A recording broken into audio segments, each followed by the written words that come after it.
Hello, everyone. Welcome to the 21 Hats podcast. I'm your host, Lauren Feldman. This week, I asked Paul Downs and Jay Goltz to talk about their New Year's resolutions. Here's Paul's. My New Year's resolution is that we will be open on December 31st, 2021. And I don't know whether I'll have the same number of employees, but we will be open. I will be here. And here's Jay's. My New Year's resolution is I'm not going to do anything stupid this year. So far, so good. Paul and Jay also talk about Paul's disappearing backlog, each of their plans for PPP Round II, Jay's efforts to lure one of his sons into the business, and, responding to a listener question, how they handle business and personal expenses.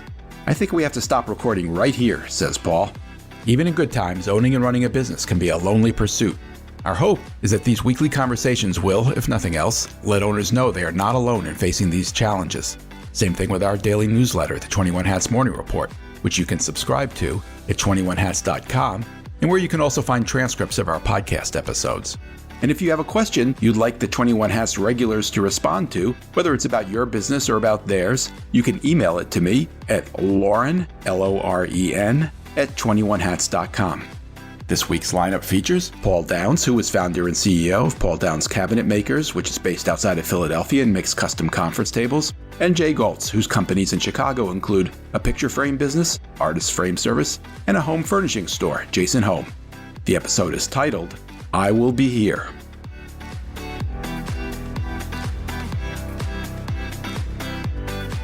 Welcome, Paul and Jay. Paul, this is the first time we've spoken to you this year. How are you doing? Doing okay. I think that longtime listeners will recognize a pattern in which I've predicted imminent doom for my company every time I've been on since May. And I have a feeling that we're actually a little bit closer to that right now, mostly because for the first time in months, our backlog has shrunk below 7 weeks. And that's kind of a danger area. If we have a backlog that's less than, say, 4 weeks of work lined up, it actually becomes very difficult to operate. And so it's not unusual for us to see kind of a slowdown in incoming sales at the end of a year and at the very beginning of a new year, because it seems like the world takes their attention away from the concept. And this is really hard to believe, but it's true. They stop thinking about custom conference tables for a number of weeks at the end of December.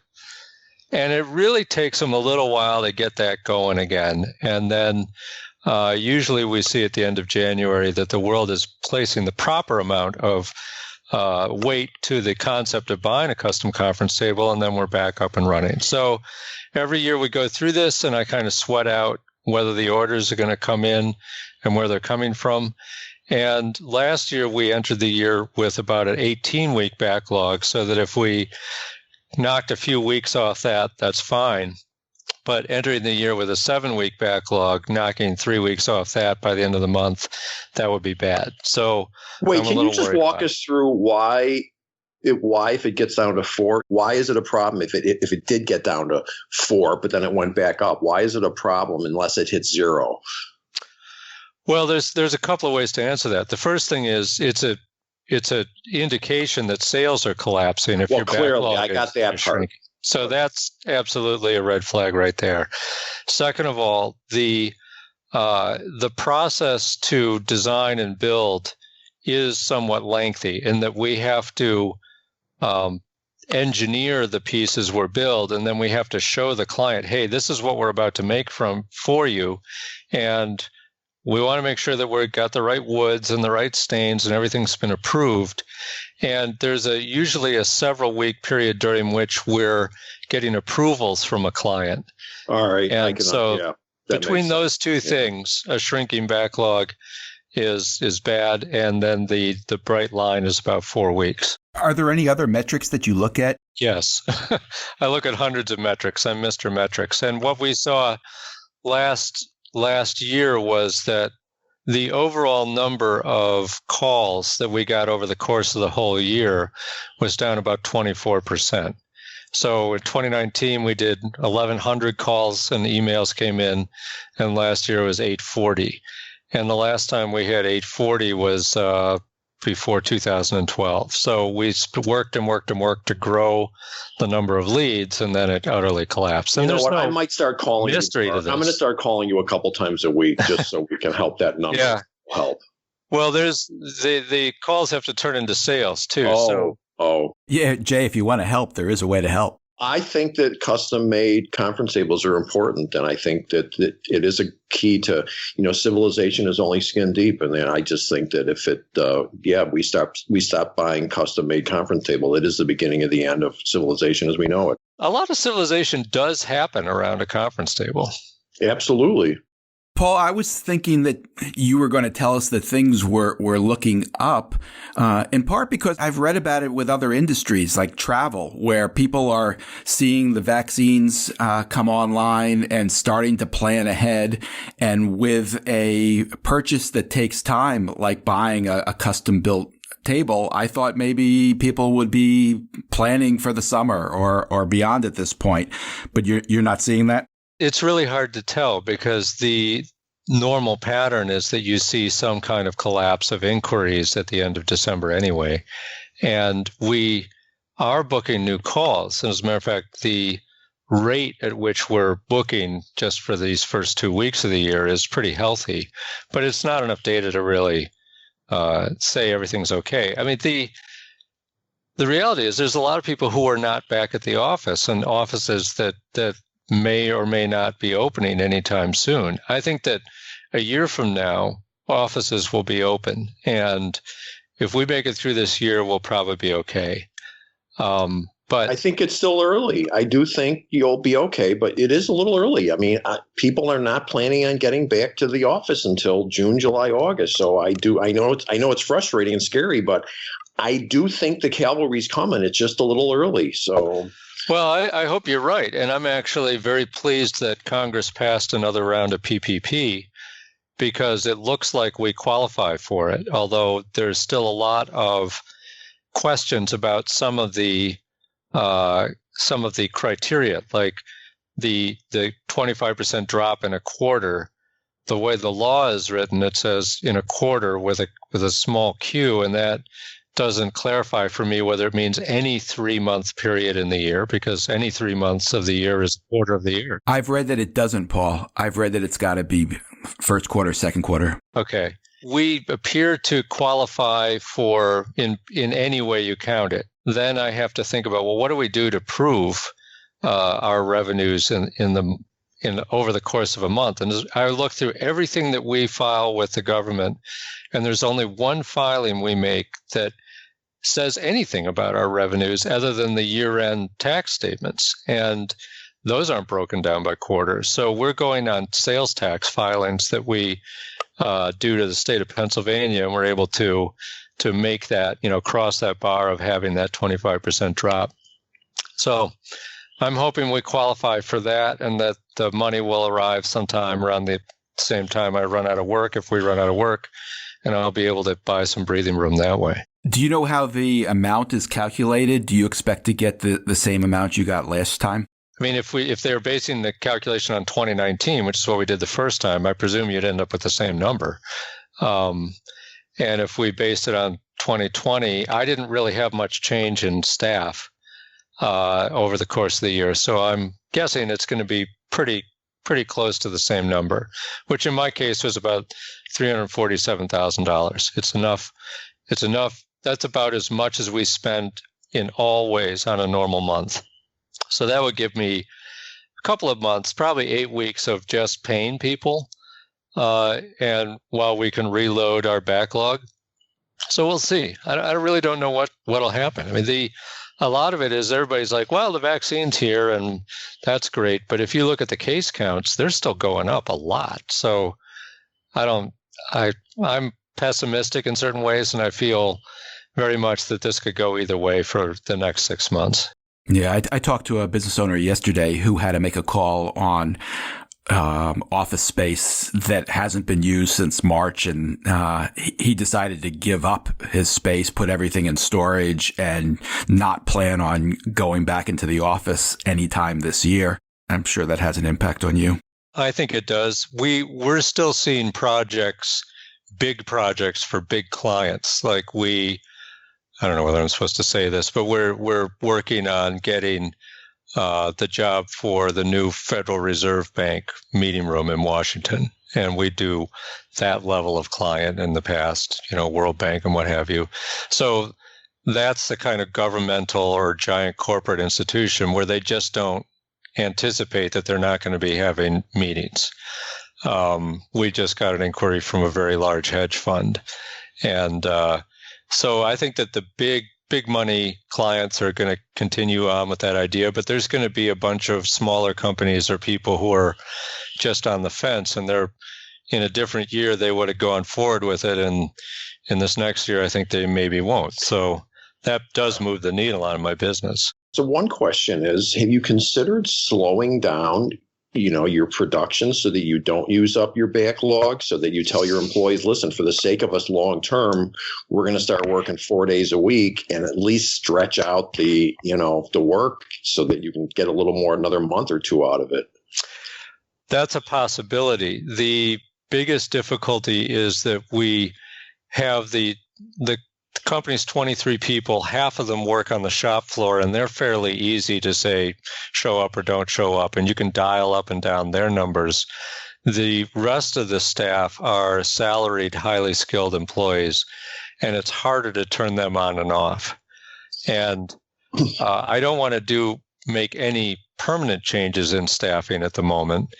And given that the government is supposedly going to give me money in order to pay their wages, I would try to just try to pay people and keep them, even if we had nothing to do. But in reality, with a factory, you always want to run it as fast as you can so that you're getting the jobs done as quickly as possible so that you're working at the best possible rate. And I've found in the past that when we slow down, it means everything gets so inefficient and people get discouraged, and it's not as good. No, I hear you. I got the same thing. I'm just, but you're thinking about it. No, I think we just got to navigate it.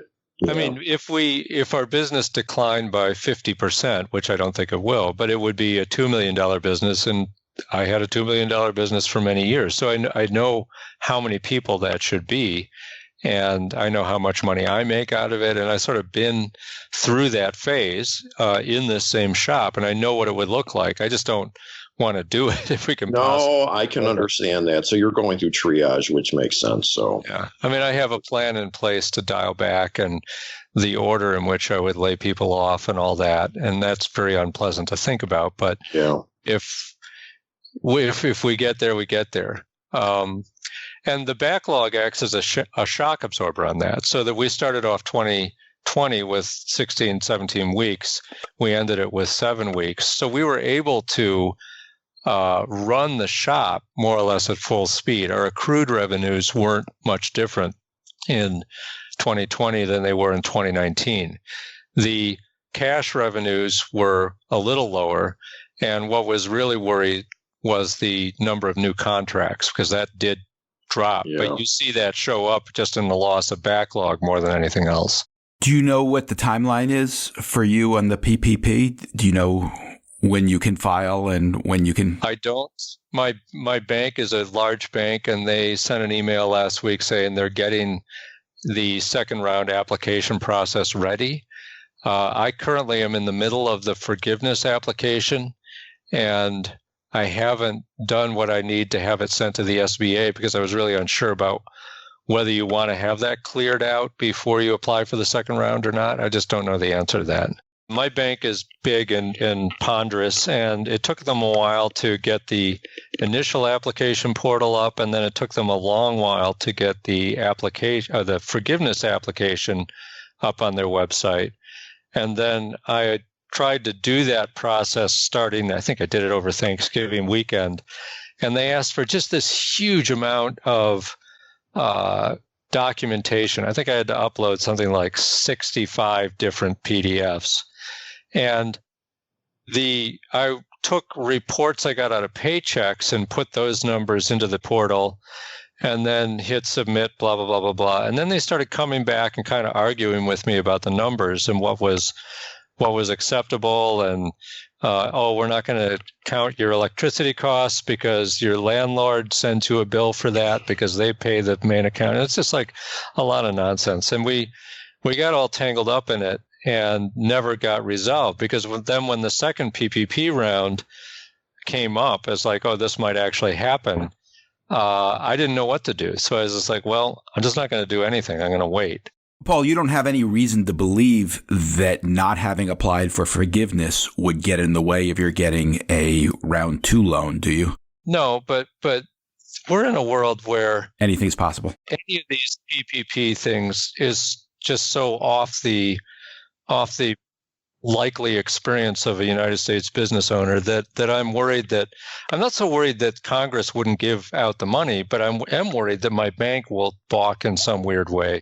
So I suppose I could go with a different bank, but they're my bank, so I kind of would rather stick with them if I can. Jay, are you thinking about applying for another PPP? I don't think so. Luckily, I'm on the other end of the spectrum here. My customers are mostly consumers at home, and we've been doing okay. And I'm in a way better situation than I thought I'd be at this point. So I don't think I need the money, and I certainly would like to see it go to people like Paul and the restaurant owners. And I probably could get some, but I don't think I'm in a mess. And the first round certainly was critical. So I believe we're getting total forgiveness, but I don't think I'm going for the second round. But you have had some dealings with banks lately, haven't you? I just looked at my, once in a while you go to clean up your old emails. I realized I've been dealing with this since April. So just 9 months later, I've been trying to find a new bank to take out my old bank, who is a big bank that bought out my little bank. And I'm right back to where I never wanted to be in the first place, dealing with the big bank. And I'm trying to I'm trying to find a new bank to take over a mortgage on a building and give me some extra cash for another building that I don't have a mortgage on.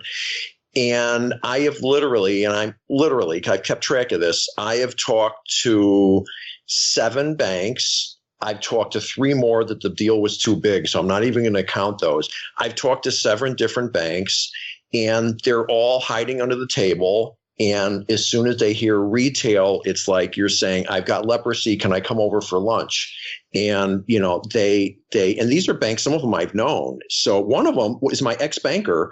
He's at a bank near my house. And he actually said to me, yeah, we're not doing any loans to retailers or anyone in hospitality, which I find so incredibly offensive. Like, oh, so you're in a category, so you just aren't going to give any money to them. And that's where the banks are at. So I do have two, and I've got a third one who said he was definitely interested. I've had 2 claiming they're going to give me an offer. And one came through yesterday. I'm waiting for the details, but he said he got it cleared by everybody.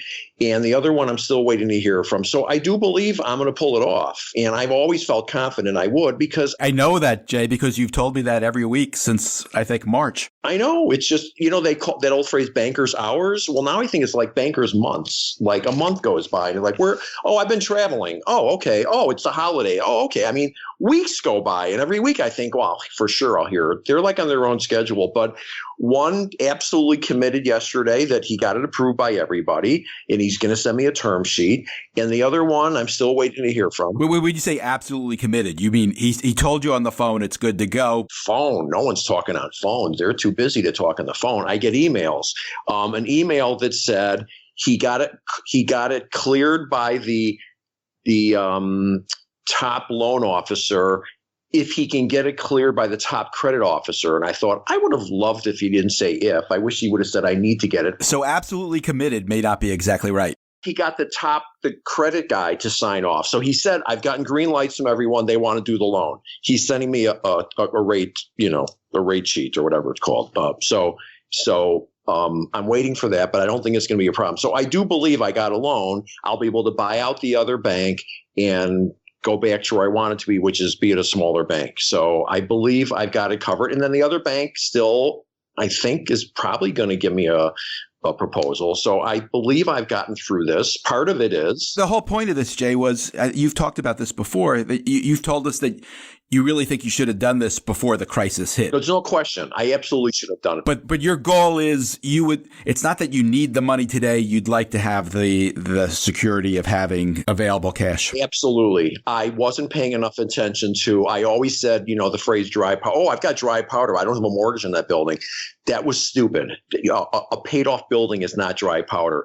It's dried powder in a keg that's got nails shut and you don't have a hammer. You can't get to the money. So the key is cash is cash. So I want to kick some money out and then just go stick it in an account and know it's there. So the fact of the matter is, though, in the 9 months since I've been trying to do this, I'm in way better shape now. I've proven to them business is fine. I paid off a lot of loans. I'm in good shape. So now if I was in the same shape I was 9 months ago, I don't know if anybody would go near me, but I think I'm going to pull this off. I'm going to take some money out and then be settled because I'm not getting aggressive. I'm not taking out an 80% loan. I'm only taking out a 60% mortgage, which is very conservative. The banks like that. And I'll have some cash sitting there on the sidelines if I need it. Dry powder.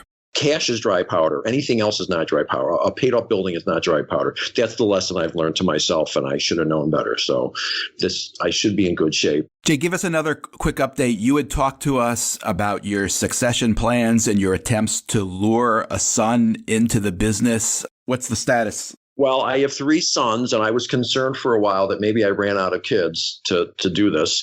So I have been having serious talks with my 8-year-old grandson, which have been going well. He's interested, but that's too far off. So my 3rd son, actually, who's been doing real estate, he decided this is a good opportunity, and he's very into it, and he has now come in full time, and I'm starting to have him get familiar with not operationally, not being a manager anywhere, but start to understand the finances and the pricing and the costs and the electric bill and the buildings. And he's taking over the buildings and he's taking over and I'm starting to indoctrinate him into the whole thing, which is going to take years, but I think this will be good. And I've talked to all the managers and explained to them that I'm going to be 65 years old in April and I need to do something. I want to be careful with that word. It's not that I need to do something. It's that I want to do something because, as I've said before, if I drop dead tomorrow, God forbid, there's plenty of insurance. My family would be fine, but I do want to do better than that. I want to provide for the rest of I got 120 employees. I want to try to keep the company going as well as possible. And it would be best if one of my kids had a handle on this whole thing. So he's here. The other one is here also, but he's been dealing with the internet for the home store. And I think between the two of them, I believe I should be in good shape. I have a question about this, which is that this idea that the son takes over the family business goes back to caveman times. And it seems very counter in a lot of ways to how you would evaluate who you want to do what jobs in a business. In other words, if you didn't know what anybody's last name or couldn't see their faces of all the people who work for you, which one would you choose to be your successor, if any of them?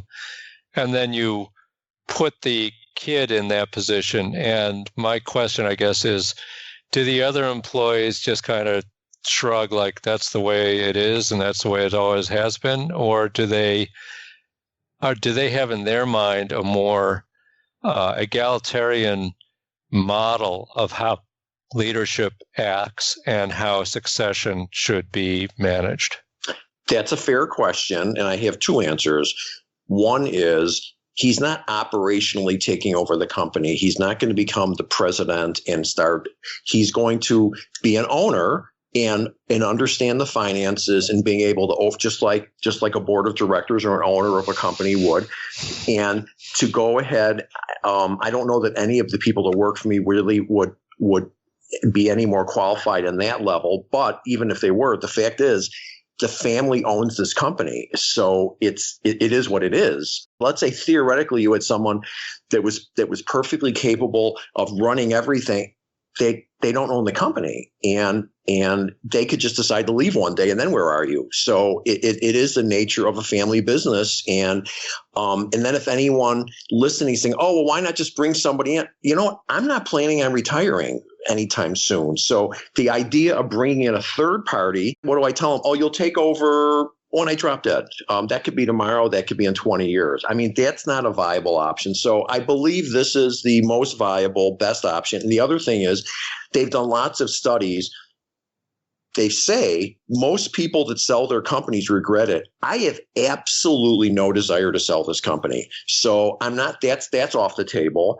I think I'm going to be working for another 20 years. So who knows? So this is the best of all the options. My kid is smart and he's got a good education. I believe he's fully capable of understanding and overseeing things. But so those are the three options: sell it, not doing it; bring somebody else in. That would be a disaster. And decide who's going to run the company here. Well, there are people that are running the company. That's not going to change. It's about the oversight of the company. Have you done anything to kind of smooth his path? I mean, it's easy to imagine people who've been working with you for years or even decades feeling, a little awkward about having your kid come in and start looking over their shoulder and asking questions. What's that process been like? Well, I've typed a document telling everyone this is good for two reasons. There's lots of things that I don't pay enough attention to that he will be able to, we haven't redone our pricing in years, down to all of my pricing formulas are 30 years old. I mean, I have not spent enough time on this. So there's some things he can do some catch up on. Wait, you haven't redone your pricing in years? No, I redo the pricing, but it hasn't been done from ground level. Let's do time studies, and it hasn't been done thoroughly enough from the cost to the price. So there's pricing issues, there's inventory issues. We've never spent enough time. I've never spent enough time coming up with inventory levels and reorder points and all. So there's some stuff that he can fine tune in the company that I think will have some tremendous benefit. That's the first half. And the second half is if I disappeared one day. So it's for everyone's best interest that he's here, because I got COVID. I had no symptoms whatsoever. I just happened to take a test because an employee was near me that got it. And I was perfectly fine. But it did make me think, what would happen if I disappeared tomorrow? And one of my employees actually said to me, he was concerned about that. I mean, it's in everyone's best interest that there's a backup plan if Jay disappears one day. So and I told everyone, don't take anything personally. And certainly I've been coaching him. Don't go making any assumptions. Just ask some questions. So yeah, I am smoothing the way, or navigating, or whatever word you want to say. And I'm very conscious of the fact that nobody wants the boss's kid coming in and questioning him, what are you up to? So I am working to try to keep that drama free or problem free. Okay, I got a question from a reader that I want to run by both of you. It actually comes from a woman who owns a business in Brooklyn called City Bin. Her name is Liz Picarazzi. Her question is, she's curious how you guys handle expenses that are partially personal, like car, phone, or travel. How do you decide what to put on the business? Personally or for employees? I think for you personally. I think we have to stop recording right here. All right. Well, I'll say something that can be recorded. I've made a decision many, many years ago that I want to know that if I get audited, I can think, no problem, squeaky clean. So I don't mess around with anything. I put, like, the car. I have a company car. We charge me for some personal mileage on it every year at the end of the year. And I don't mess around with anything. If it's a business expense, I put on the business. I don't even go out to lunch. If I go out to lunch, I pay for it personally, because so I don't play games with that stuff. I don't think it's worth it. Do you know where the line is drawn? I think it is possible to put some of these personal expenses on the business without breaking the law. Isn't that right? Not much. It's pretty cut and dry. Like these days, if you go to lunch locally, like you go out of town, it's 100% deductible. If you take someone to lunch locally, it's only 50% deductible or something. I don't even do that. I don't go to lunch that often. It's just not worth it. I don't have any. I can't think of any expense that I think, oh, is this personal or is this business? It's pretty black and white in my mind. I don't. If I go to a trade show, I write it off. If I go on vacation, it's a vacation. I don't think there are many gray areas. Paul? He wants to call his lawyer before he answers. No, I think that I don't do exactly what Jay does, and I don't do anything egregious. And there is a gray area on certain expenses. You're driving to Washington to meet a client, and you want to stop and get a burger on the way. Which is it? Well, that's clearly a business expense. How is that gray? You're going to a client. How is that gray? Okay. Give me a better one. Let me just say that my approach has been not to get caught up in every penny in every possible situation and just take the time to put them in one bucket or another and document it. And so that there's a set of things that happen at the boundary that could go either way. And I've got a bunch of credit cards in my pocket, and in general, I try to only use the right one for the right purchase. But there's times when you do it differently. And it goes both ways, I think, is really a critical part of it, which is that I may have an employee walk into my office and, I need something that could be a business expense or not, and I just pull a 20 out of my wallet and give it to him, And so I think that what I want to say about it is that there's actually very wide discretion given to business owners to take action or not take action in a really wide range of activities. And this is a good one, a good example. You get to run your business the way you want. And the reality is that there aren't that many people who are going to come snooping around. That as long as it's not egregious, just the sheer math behind the likelihood of getting audited and this becoming an issue is in the favor of taking whatever actions you want. And I think that I've heard of cases that are really egregious, that are stuff that I would never do, that people do for years. People who have boats, and what was it? Some guy who's like wrote off a new motor for his boat as an R&D expense, and told us the Vistage group about it, and we all chuckled about it. Golf course, golf. That one I do know about, because I once said to a business broker guy, I said, he said, when we do our statements, we take out stuff like golf club membership. And I go, wait a second, that's not deductible. He goes, people find ways of burying it. Okay. I just think that that's crazy. And I think if you have a bunch of people in your accounting office, they all know I just think it's bad business. So okay, I'm still but Jay, the number of people who are currently serving federal time for writing off, or for trying to write off their golf club membership compared to the number of people who actually do it is probably less than 0.1%. No argument there, but my argument is simply, when the notice comes from the IRS, you're getting audited. The question is to add to your anxiety level. And my answer is, yeah. Listen, I have an accounting degree. I remember the professor saying, if you're going to mess around on your taxes, mess with the expenses, not with the gross. You go to jail when you mess with your receipts, not with expenses. They'll just disallow it. Okay, I still can't think of one expense, and I'm just like pushing through that. I just don't do it. Who bought your phone? Your business or you? Oh, my business, but I use the phone for business all day long. I mean, do you take a personal call on it? That's a pretty good example. Except that doesn't add to the expense, so there's no incremental expense to taking a personal call on it.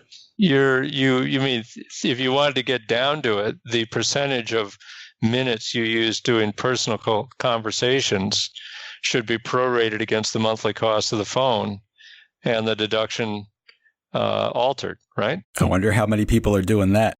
Yeah, like zero. Like, who would do that?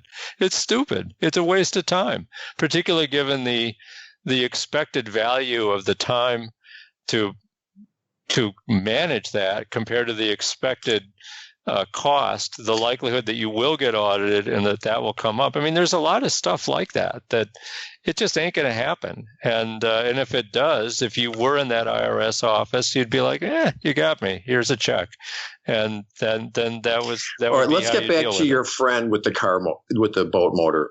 I think that's stupid. His employee, if he's in Vistage, I have to believe it's a pretty big company, which means he's got 6 people in the accounting office. Why in the world would he want to let his employees see, oh, look I bought a boat for a motor for my boat. I don't think it's smart. I mean, first of all, I don't remember whether he was talking about himself or somebody who knew. But I think that you could draw examples from current political situation that there's a lot of people who admire someone who gets away with stuff. Wow. And so that the fact that there's a group of employees who would be appalled if you do things like that. And there's another group of employees who are like, yeah, that's living the life, man. And I don't think it's given that everybody on earth thinks that hoodwinking the government out of a few pennies of taxes is actually a bad thing. I wouldn't feel good about it. I wouldn't necessarily do it myself, but I'm just telling you, this is reality. I don't think there's anything great about having people working in your accounting office that think it's a great thing that the boss is cheating on his taxes. I don't find that that's a great thing. That I wouldn't think. I think that they're thinking, oh, look at what he's getting away with. I'm paying my taxes. I don't think there's a whole lot of people that would applaud the boss for doing that, basically. Well, you're making a lot of assumptions about the people. How many people? All it would take is one, just at home. That's all true, but I think that there's a range of reactions to government looking into people's, like everybody, all those employees. Do they ever pay the lawn boy cash or the babysitter cash as opposed to, withholding Social Security taxes for them? This is prevalent throughout all human organizations, every government, every person in the world for all time. There's going to be a certain amount of fiddling at the margins. That's the way it is. I think that when you see how it can take over a society like Nigeria or something, yeah, it's really bad. But the idea that you can eliminate it is false too. Well, you can eliminate it in your own business. You can eliminate it in your own business. And Jay, I congratulate you for eliminating it in your own business.